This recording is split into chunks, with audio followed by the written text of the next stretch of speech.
నమస్తే. Welcome to our channel. నేను మీ నరేష్. తెలంగాణలో నిరుద్యోగుల ధర్నా, నిరుద్యోగుల ఆమరణ నిరాహార దీక్ష, నిరుద్యోగుల నిరసన మనకు కనబడుతుంది గత వారం రోజులుగా. తాజాగా ఉస్మానియా యూనివర్సిటీలో డిఎస్సి వెంటనే విడుదల చేయాలి, మెగా డిఎస్సి వేయాలి, గ్రూప్ 2, గ్రూప్ 1 పోస్టులను పెంచాలి అని చెప్పేసి ఇప్పటికే నిరుద్యోగులు నిరసన చేస్తున్నారు.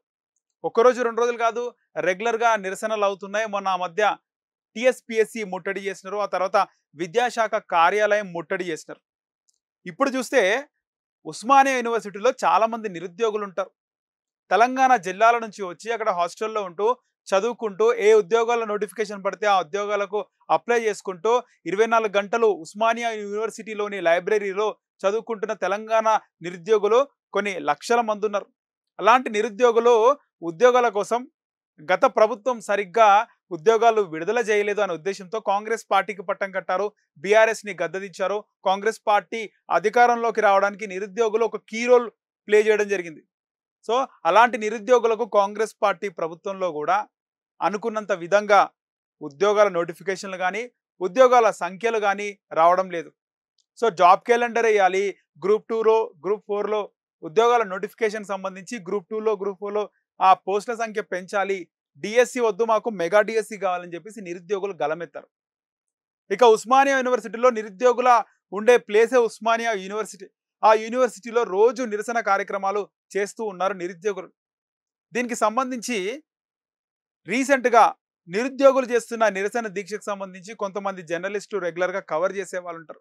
దాంట్లో జీ న్యూస్‌కి సంబంధించినటువంటి చరణ్ అనే జర్నలిస్ట్‌ని పోలీసులు అక్రమంగా అరెస్ట్ చేశారు. ఐడీ కార్డ్ ఏది మెడలో, ఐడీ కార్డ్ ఏది అని చెప్పేసి పోలీసులు వ్యాన్‌లో ఎక్కించుకొని తీసుకెళ్లారు.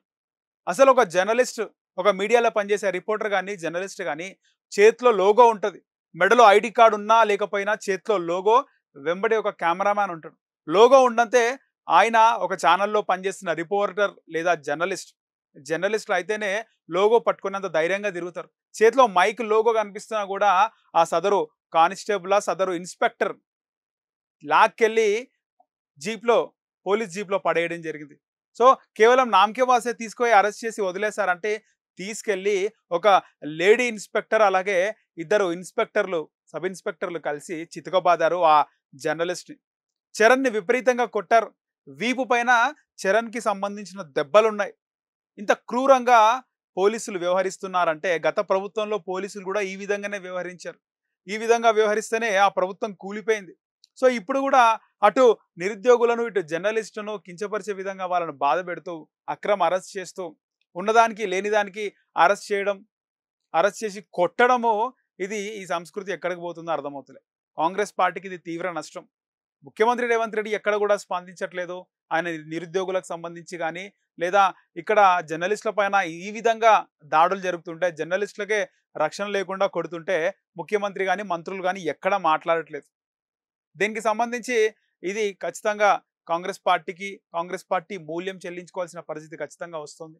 సో, ఒక జర్నలిస్ట్‌ని పట్టుకొని తీసుకెళ్ళి లాఠీతో కొట్టడం, రోడ్ల పైన మనం చూస్తుంటాం సమాజంలో ఎంతోమంది అల్లరగా, చిల్లరగా తాగుబోతులు, గంజాయి తాగుతూ యువకులు ముఖ్యంగా పని పాట లేకుండా వాళ్ళు రోడ్ల పైన తిరుగుతూ ఉంటారు. అమ్మాయిలని, మహిళలను వేధిస్తూ ఉంటారు. గంజాయి తాగుతూ ఏరియాల్లో మొత్తము నాశనం చేస్తుంటారు. వాళ్ళను పట్టుకోవడంలో విఫలమవుతారు. ఇలా వాళ్ళ వృత్తికి పరంగా వాళ్ళు పని చేస్తుంటే, వాళ్ళొక లోగో పట్టుకొని అక్కడ నిరుద్యోగులతోని మాట్లాడడమో, కవర్ చేస్తుంటే మీకేం పని బాట లేదా అంటున్నారు పోలీసులు. నిన్న ఒక ఇన్స్‌పెక్టర్, మేము కావాలని చేయలేదు, వీళ్ళు ఇక్కడ యూట్యూబర్లు చాలామందొచ్చి వీళ్ళని రెచ్చగొడుతున్నారని ఒక ఇన్స్‌పెక్టర్ చెప్తుంటే, మరో ఇన్స్‌పెక్టర్‌ని ఎందుకు కొడుతున్నారు జర్నలిస్టులని, కొట్టే అవసరం ఏముంది అంటే, మీకు పని బాట లేదా అంటున్నాడు. సో, ఆయన చేస్తుంది పని, ఇక్కడ జర్నలిస్టులు మేము చేస్తుంది కూడా పనే కదా! లోగో పట్టుకొని మనము అక్కడ కవర్ చేస్తున్నాము, అక్కడ వాయిస్ తీసుకుంటున్నాము, అక్కడ ఏం జరుగుతుందో దాన్ని చూపిస్తున్నాం అంటే అది మన పనే. మేము చేసే పనే అది. ఆ పనే చూపిస్తున్నాం. సో, మేము పనిలో ఉంటే మీకు పని పాట లేదా? అంటే పని పాట లేని వాళ్ళు లోగో పట్టుకొని వస్తున్నారని చెప్పేసి ఆ సదరు ఇన్స్‌పెక్టర్, సబ్ ఇన్స్‌పెక్టర్ ఉద్దేశం అనుకుంటా.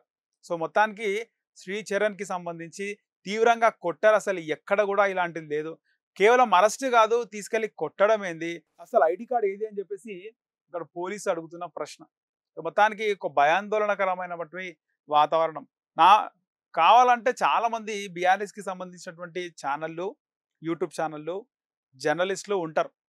సో, వాళ్ళనుకోని అందరిని గూడా ఆ విధంగా జూస్తే అది మాత్రం తప్పు. జీ న్యూస్‌కి సంబంధించి అదొక న్యూట్రల్ ఛానల్. సో, ఇక్కడ బీఆర్ఎస్‌కి సంబంధించినటువంటి ఛానల్‌లు గూడా ఉన్నాయి. సో, బీఆర్ఎస్ కార్యకర్తలను కొడుతున్నారు. సో, బీఆర్ఎస్ కార్యకర్తలు ఆహ్, కిందిపాటి అంటే గ్రౌండ్ లెవెల్ కార్యకర్తలు గాని, లేకపోతే బీఆర్ఎస్ సపోర్టర్లు గాని, వాళ్ళు గూడా ఉద్యోగాల కోసమే అడుగుతుంటారు. సో, ఇక్కడ జూస్తే ఎట్లుందంటే బీఆర్ఎస్‌కి సంబంధించి అటు కేటీఆర్, హరీష్ రావు, ఇటు రేవంత్ రెడ్డి గాని, ఇంకొక నాయకుడు గాని, పై లెవెల్ వాళ్ళు బాగానే ఉంటారు గానీ, కింద ఆ పార్టీల కోసం పనిచేసే కార్యకర్తలు, సమాజంలో ఏం జరుగుతుంది అనేది చూపిద్దాం అనుకునే ఛానల్‌లు, జర్నలిస్ట్‌లకి ఖచ్చితంగా ఇప్పుడు ఇక్కడ కఠినంగా దెబ్బలు గాని, తీవ్ర అవమానాలు గాని ఎదురవుతున్నాయి. ఖచ్చితంగా ఇలాగే ఉంటే మాత్రం ఖచ్చితంగా ఇది కాంగ్రెస్ పార్టీకి పెద్ద ఎఫెక్ట్ అయితుంది భవిష్యత్తులో.